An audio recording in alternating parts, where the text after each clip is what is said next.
These are 4 things I would love to see more extraction shooters do, one of which is map progression. Having maps suited for certain playstyles or people's preferences would be awesome. It would also solve the issue of new players getting dunked on by more experienced ones, or at least try to. I first noticed this concept with Darker. It's more like a dungeon crawler than an extraction shooter since there aren't any guns. However, they capture the vibes of one pretty well. One of the genius things that the devs do is that there are several different types of maps, and since it's based on dungeon crawling, the deeper you go, the harder the experience is. The monsters are more dangerous, the traps more deadlier, and the player's skills are typically better the further down you go. So I would like there to be more extraction games that embrace this idea. You can have a map that's more geared towards PvE and easier to let players get a better handling of the game's mechanics, with sprinkles of PvP here and there. This would also be great for people who don't want to sweat their balls off all the time too, because even sweats want to relax from time to time. Or they can even use it as a warm-up.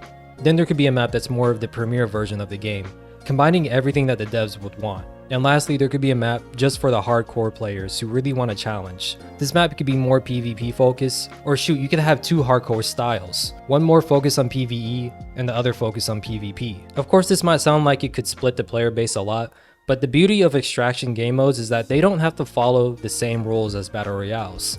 These maps don't need to hold 60 to 100 players. Darker proves that you can create an engaging gameplay loop with just 10 to 20 people on a map. So overall, map progression can really solve and make the new player experience better, as well as give people a more casual approach to a game if they wish. You can also use this as a way to see what your community really likes the most and build future areas and game modes to their preferences. Next, I want to talk about the combat. If you've been following this channel, then it's no secret that I like Spellbreak, and I would love an extraction game to embrace its combat for a number of reasons. Extraction game modes in the shooter title at times looks and feel very similar to each other. You have Space Tarkov, Vietnam Tarkov, Call of Duty Tarkov, Wannabe Battlefield Tarkov, and free-to-play Tarkov, which is slowly becoming pay-to-win Tarkov. Okay, maybe Call of Duty Tarkov isn't right because it's a little bit more fast-paced and chaotic. And outside of the Call of Duty Tarkov, they're all slow-paced and require precise aim, which is fine. Hunt Showdown is my favorite extraction shooter out there, and I have fun with some of the other ones too. But I think there could be room for different playstyles with these game modes.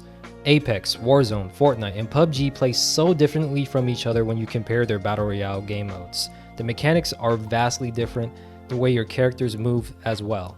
And honestly, I don't see any reasons why we can't see more gameplay diversity in extraction shooters. Of course, a Spellbreak extraction shooter could only happen with the likes of Microsoft/Activision Blizzard since they own the IP. However, some can still embrace Spellbreak's gameplay mechanics of elemental interactions and movement. It doesn't have to just be with guns either. A concept I think would be cool is if you have these weapons that are basically relics that project like equipment on your body. And you can use that equipment to shoot elemental attacks, similar to like how Spellbreak had gauntlets that shot elemental attacks too. But this idea kind of gives you a little bit more freedom in the sense where, let's say you find a necklace with wings on it. If your character picks it up, it projects wings on your character's back. And it will have like healing properties / abilities like how light magic usually does in many games. And these wings will also be able to allow you to shoot projectiles from it. Boots can have electricity or lightning elements, where each time you kick, you shoot electricity attacks, you know. A little bit out there, but I'm just tossing ideas out there as a way to show that there's multiple ways to skin a cat. Next, I want to talk about the loot in a lot of extraction games. So many Tarkov clone games don't really inspire me or makes me feel excited when I get items from the area. A lot of them are based on survival, which is fair, but when I played Darker, it was cool to actually pick up shiny items, like a cracked sapphire, and these items have progression to them as well, where you can get like a full or perfected version of it. It kind of reminds me of the items in backpack battles. As a new player, I thought the idea of getting rubies and sapphire and selling it for gold was awesome. It brought me back to my RuneScape days of doing something similar. I personally would rather see an inventory filled with shiny stuff like this than ones filled with cleaning supplies and cans of spam.